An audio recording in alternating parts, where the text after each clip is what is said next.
¿El mundo es más seguro hoy o es más peligroso? Eso no lo sabemos. Lo que sabemos es que el presidente Vladimir Putin presentó las armas más increíbles de todos los tiempos, con las que aseguró que Rusia es la superpotencia que nadie puede vencer. Y su verdad fue muy dura. Afirmó que sus nuevas superarmas podrían aniquilar por completo a Estados Unidos y a Europa sin que puedan defenderse. Nadie puede hoy derrotar a Rusia. Si usted pregunta por qué dijo hoy esto el presidente ruso, ¿cuál es la razón? ¿Quiere guerra o quiere defenderse? ¿Y cuál será la reacción de Estados Unidos?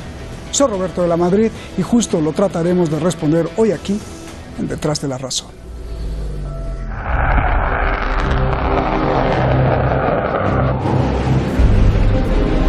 Estas son las armas invencibles que presentó el presidente de Rusia, Vladimir Putin.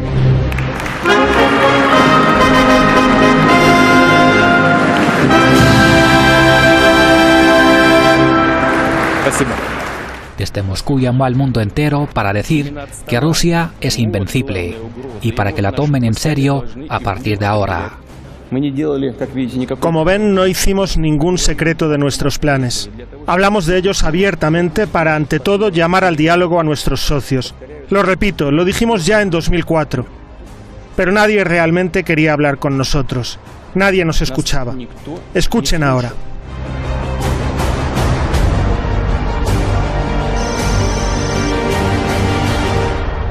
Se abrieron las pantallas de la sala para mostrar el armamento secreto que Rusia había estado desarrollando. Este misil, que parece una serpiente, es el logro más importante presentado por Putin. Es un sistema de misiles intercontinental, con alcance ilimitado. Según Putin, convierte inútil el escudo antimisiles de Estados Unidos y de la OTAN. Ni Europa ni Washington podrían defenderse de un ataque nuclear.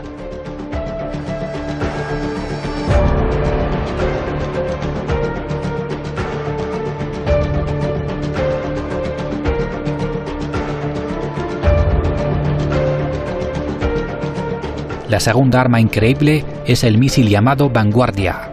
Alcanza velocidad hipersónica. Además, puede maniobrar para eludir cualquier cosa por miles de kilómetros.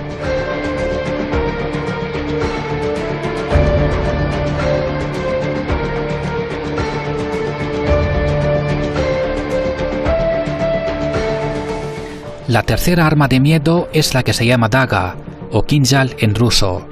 Es un misil que se lanza desde un avión y que supera 10 veces la velocidad del sonido, para que nadie lo alcance. Está diseñado para llevar una cabeza nuclear. Las características del avión portador, que puede llevar el juguete atómico al sitio de la destrucción en cuestión de minutos.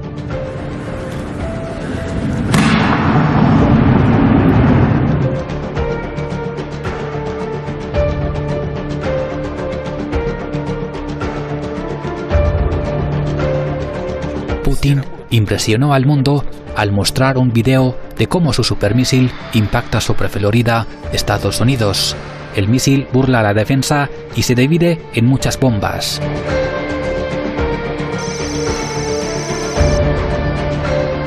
It was certainly unfortunate to have watched the video animation that depicted a nuclear attack on the United States. I mean, that's something that we certainly did not enjoy watching.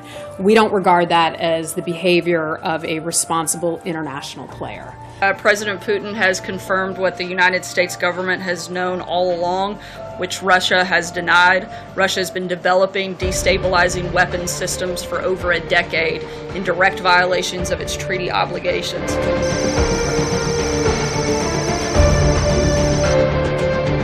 Большую озабоченность вызывают и некоторые положения обновленного обзора ядерной стратегии США. И кулуарно можно кого угодно и как угодно успокаивать, но мы читаем то, что написано. Rusia así responde a Estados Unidos y la OTAN, a quienes acusa de rodearla con cientos de misiles antibalísticos.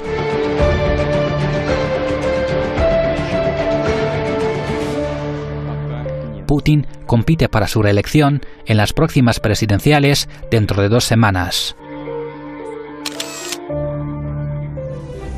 Muchas gracias al equipo de Detrás de la Razón. Vamos directo con nuestros invitados. Tenemos a Higinio Polo, analista internacional en Barcelona, y ahora tenemos aquí en nuestro video wall Miguel Ángel Benedicto, profesor de Relaciones Internacionales en Madrid. Tenemos muchísimas cuestiones, así que les pido un minuto para que nos dé tiempo de ir a todas y sobre todo se enfoquen solo en la pregunta para no desviarse del debate. Miguel, comienzo contigo. ¿Cómo recibe Occidente la noticia de que Rusia es invencible, que tiene misiles que no puede detener ni Estados Unidos ni la OTAN y que puede desaparecer Europa? Tú como europeo, ¿cómo recibes la noticia, por favor? Pues con bastante escepticismo, ¿no? Como se ha recibido en la mayor parte de los países europeos, ¿no? Bueno, no agrada, obviamente, este tipo de noticias, pero escepticismo. Tampoco lo he visto en muchas portadas de medios, tampoco ha habido grandes análisis, ¿no? Es como, bueno, una putinada más, ¿no? Es decir, un bluff, una nueva guerra de las galaxias en un país que realmente está económicamente devastado. ¿Eso es lo que tiene que ofrecer en el discurso del Estado de la Nación el señor Putin? Bueno, escepticismo. Bien, a ver, vamos con Higinio. Higinio, y tú que también eres europeo, primero quiero saber cómo recibes la noticia y también te pregunto, ¿no te sientes tú culpable? Porque no es Estados Unidos, sino también Europa, los que han provocado justamente esto al rodear con misiles toda Rusia. Por favor, Higinio. Sí, las noticias sobre nuevo armamento nuclear siempre son malas, siempre son muy preocupantes. De todas formas, esta situación no nace de una ocurrencia de Putin, aunque haya muchas cuestiones por las que criticar a Putin, sin duda, sino de una política exterior norteamericana que ha llevado a una situación extremadamente preocupante. Desde los años de Bush y de Baker en la Casa Blanca, acompañados en otros países por Kohl, Mitterrand, etc., Estados Unidos ha desarrollado una política que ha comportado la expansión constante de la OTAN con la incorporación de nuevos países a la alianza occidental y con la llegada de tropas y de nuevo armamento incluso hasta el límite de las propias fronteras rusas. Ha habido una deliberada política de acoso a Moscú y eso obviamente siempre tiene consecuencias, no consecuencias precisamente buenas, porque la posibilidad de una nueva carrera de armamentos no es algo precisamente que pueda alegrar al ciudadano europeo y en conjunto a cualquier ciudadano del planeta. Bien, Miguel, entonces te tengo que preguntar a ti también, ¿tú no te sientes culpable como europeo? Porque no solo Estados Unidos, sino como dice Higinio, Europa ha tenido la culpa precisamente por provocar este desarrollo de Rusia. Yo creo que eso es una falacia absoluta, ¿no? Yo creo que hay países democráticos que libremente deciden adherirse a cualquier tipo de organización internacional, sea las Naciones Unidas, sea la Unión Europea o sea la Alianza Atlántica, ¿y por qué no pueden hacerlo? Porque hay un régimen autoritario que se llama Rusia, al que no le gusta que esos regímenes democráticos accedan a otras organizaciones internacionales. Por favor, ¿qué culpa va a tener la Unión Europea? ¿Qué culpa va a tener los Estados Unidos de que haya un régimen autoritario al lado en su frontera? Son ellos los que realmente provocan guerras como la de Ucrania, anexiones ilegales en el derecho internacional, como la de Crimea. Ellos son los que están violando el derecho internacional, no la OTAN, no la Unión Europea. A ver, déjame poner esto a debate, Higinio. Bueno, pues son falacias lo que dices, según la voz también de Miguel, y quiero que me lo aclares y quiero que lo puntualices. Bueno, de hecho, mi contertulio repite el viejo manual de Washington y de la OTAN, ocultando deliberadamente muchos aspectos de la realidad. Una cosa es que un país sea o no democrático, podríamos discutir eso, y otra cosa es que tenga una política exterior de paz o una política agresiva. Recordemos muy brevemente algunos datos. Estados Unidos dispone en estos momentos de 700 bases militares fuera de su territorio. Rusia solo dispone de una, en Siria, y China tiene una que no es militar sino de apoyo logístico en Djibouti. Estados Unidos en los últimos años ha invadido Afganistán, Irak, Libia, ha encendido la guerra en Siria, en Yemen, ha bombardeado países como Somalia, Pakistán, ha impulsado o le ha parecido bien, ha tenido una actitud complaciente con golpes de Estado como el de Egipto en 2013, el de Ucrania, que fue un golpe de Estado apoyado por los Estados Unidos, o el de Tailandia en 2014. Y el propio Mattis, por poner un último ejemplo, en el Congreso de los Estados Unidos, dijo abiertamente que no era descartable un ataque nuclear preventivo contra Corea del Norte. Estados Unidos es eso, su política exterior ha sido la que ha llevado a que sea el único país del planeta que ha utilizado los tres tipos de armas de destrucción masiva en el planeta: las nucleares, las químicas y las bacteriológicas. Por eso le diría a mi contertulio que utilice otros argumentos y no tire del viejo manual guerrerista de la OTAN, que evidentemente está lleno de mentiras y de falacias. A ver, Miguel, pues sí, creo que derribaste el argumento de Higinio. Sí, yo y también luego le pediría a mi Higinio te derribó, no tirara del el otro argumento, manual, así que tendrás que replicar. ¿no? Por favor, Miguel. Venga. Bueno, pues muchos de los conflictos que mi contertulio ha señalado se han puesto en marcha bajo resoluciones de Naciones Unidas, algunos de ellos, no todos, pero algunos de ellos sí. Ha nombrado muchos, por ejemplo el de Libia, por ponerle un ejemplo. En otros, como el de Siria, le echa la culpa a los Estados Unidos. Ya ve usted, ¿qué culpa tendrá los Estados Unidos del señor al-Assad, que es el gran aliado de Rusia y de Irán en la zona en estos momentos? ¿No tendrán más que ver estos dos países en esa guerra que los propios Estados Unidos, que el señor Obama no tuvo los redaños de entrar cuando el señor Assad cruzó la línea roja utilizando esas armas químicas de las que este señor está acusando a los Estados Unidos, con la de muertes que hay en estos momentos y que estamos viendo, por ejemplo, en Ghouta? ¿Eso qué es? ¿Culpa de Estados Unidos? Venga, hombre, si el señor Obama no quiso intervenir, dígame usted qué ha hecho el señor Obama. Dígame usted si el señor Obama ha sido de los pocos que lo único que ha hecho es firmar incluso un tratado de no proliferación, y lo que él no quería es que proliferaran más las armas nucleares. Estaba por la destrucción de las armas nucleares. Recordemos 2009, aquel discurso que el señor Obama dio en Praga. Venga, hombre, no hagamos demagogia. Miguel, bueno, ahí te acoto porque la propia Hillary Clinton reconoció que ellos fueron creadores del desastre también allá en Siria. A ver, Higinio, solo la réplica de esto para pasar y no desviarnos del debate. 30 Habría segunditos, muchas cosas que decir, pero desde luego no es agradable discutir con quien afirma deliberadamente mentiras. Las Naciones Unidas jamás apoyaron una resolución para derribar al gobierno de Libia. Nunca, jamás. No podrá citarme esa resolución.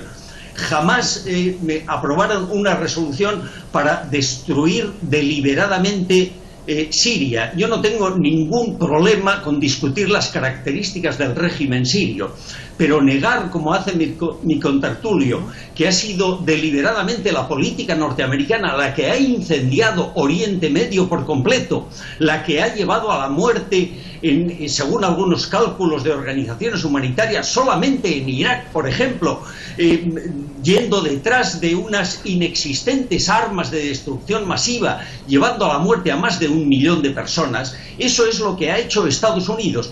Pero, como hace siempre la derecha, intentan mezclar cosas que no tienen en ocasiones ninguna relación entre sí, para defender una indefendible política exterior norteamericana que ha llevado el terror, la muerte y la destrucción a todo Oriente Medio. Bien, a ver, Miguel, yo quiero preguntarte, ¿qué lectura haces cuando el presidente Vladimir Putin muestra un video en donde es atacado nuclearmente Florida, impactan sus bombas en Estados Unidos?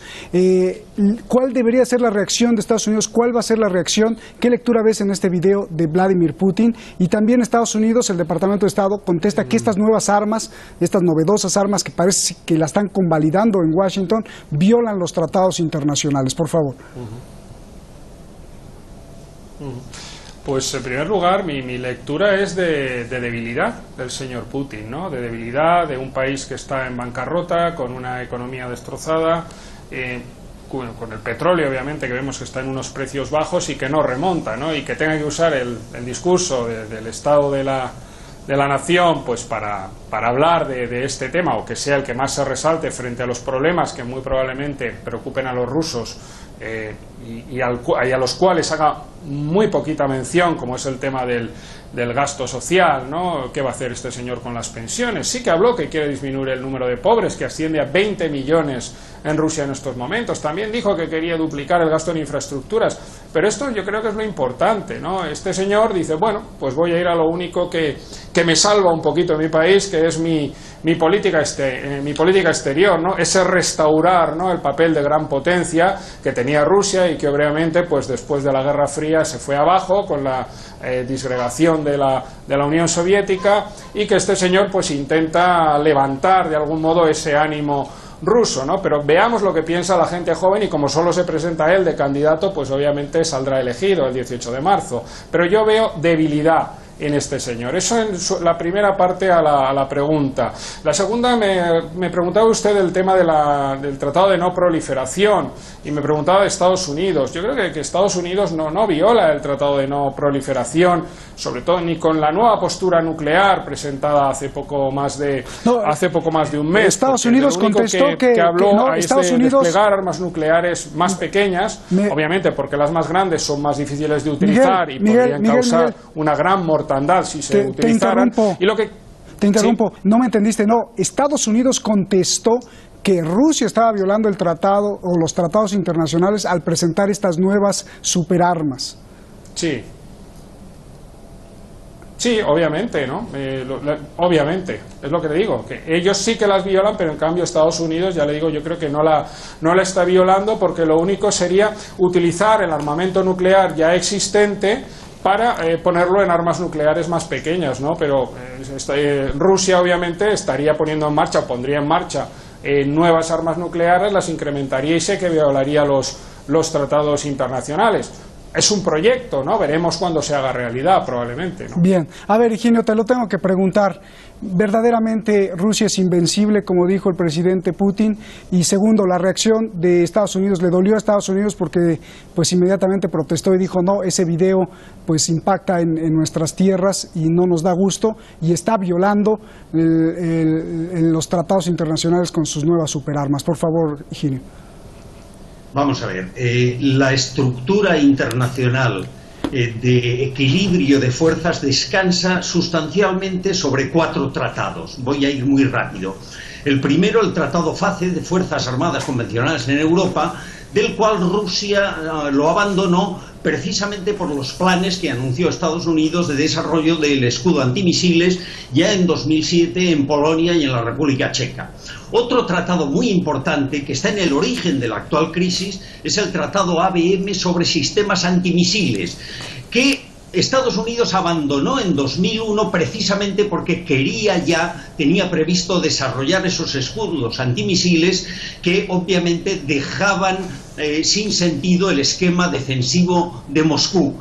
El tercer tratado es el START 3, firmado en 2010, que las dos potencias más importantes, Rusia y Estados Unidos, deben de tener un máximo de 1.550 ojivas nucleares y 700 lanzaderas. Y finalmente, el cuarto es el Tratado INF de 1987 de eliminación de misiles de crucero entre 500 y 5.500 kilómetros. ¿Cuál es el problema en la actualidad?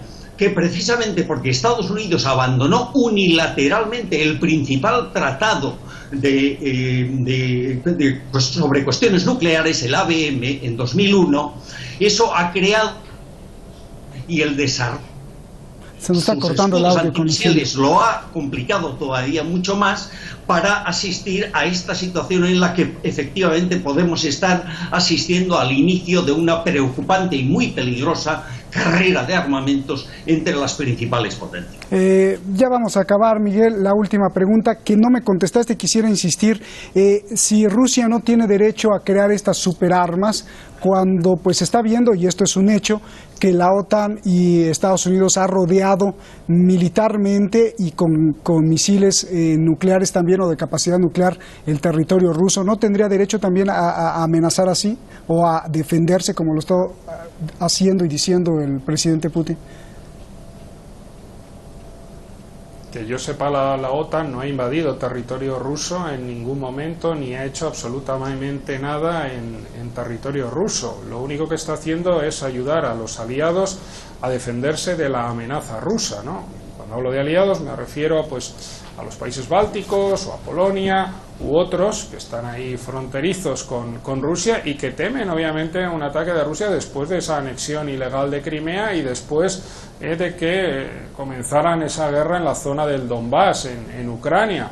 Es normal que haya miedo de Rusia en esa parte del mundo. No es la OTAN la que ha atacado a Rusia en absoluto, es Rusia la que está entrando en algunos países europeos o algunos países limítrofes entre la Unión Europea y Rusia y está invadiendo ella, y ella es la que amenaza directamente. Yo no veo a la OTAN amenazando en ningún momento, ni tampoco a la Unión Europea, de verdad. Bien, para acabar, Higinio, también te tengo que hacer esta pregunta. Esto ya, la réplica a lo que nos decía Miguel, pues ya la contestaste prácticamente. Hay algo que no entiendo en la cuestión económica. Empecé a analizar el último reporte de los Productos Internos Brutos de todo el mundo, el nominal sobre todo, que es quizá el más real, y ¿cómo entender que Rusia es prácticamente o tiene prácticamente la economía similar a España o incluso a México, de 1.200.000 millones de dólares, a la mitad de Brasil, muy por debajo de Japón, de Alemania y bueno, muy lejos de China y mucho más lejos de Estados Unidos? Me pregunto, ¿cómo una potencia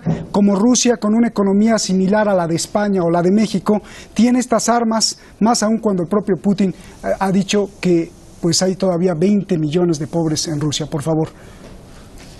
Sí, Rusia tiene muchos problemas, desde luego. Entre otras cosas, tiene el problema de que la desaparición de la URSS creó una situación de crisis económica que llevó la desesperación a buena parte de la población. Pero eso es consecuencia de la instauración del capitalismo y no de otra cosa.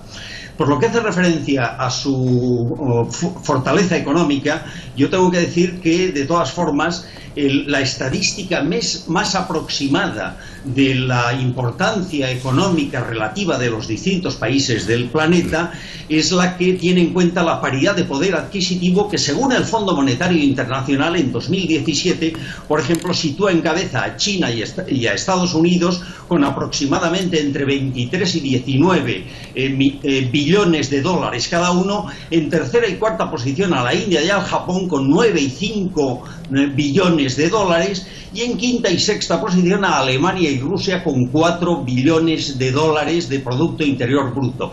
Estas son las estadísticas más aproximadas. Obviamente Rusia tiene problemas económicos, pero no le queda más remedio también que responder a esa agresividad de la OTAN, porque es evidente que la OTAN ha incumplido sus compromisos y que además la última estrategia de seguridad nacional aprobada por Estados Unidos en diciembre del año pasado, declarando enemigos a China y Rusia, enciende todas las alarmas y evidentemente tiene que hacer frente a esa situación. Te agradezco mucho, Higinio. Muchísimas gracias, Miguel Ángel. Muchísimas gracias a los dos. Se nos fue el tiempo y gracias por este ejercicio de dos voces. Aquí las dos voces cuentan. Gracias. Vladimir Putin gobierna Rusia desde hace 18 años. Busca seguir en el Kremlin para un nuevo mandato de 6 años más. Según las encuestas, tiene un 70% de intención de voto de todos los rusos para los comicios de este 18 de marzo, que ya está aquí a unos días. Hace unos minutos, en un estadio de Moscú, en un acto de campaña, Vladimir Putin dijo que si lo reeligen, el futuro será brillante para el país y que hará todo lo posible para hacer felices a los rusos. Buenas noches.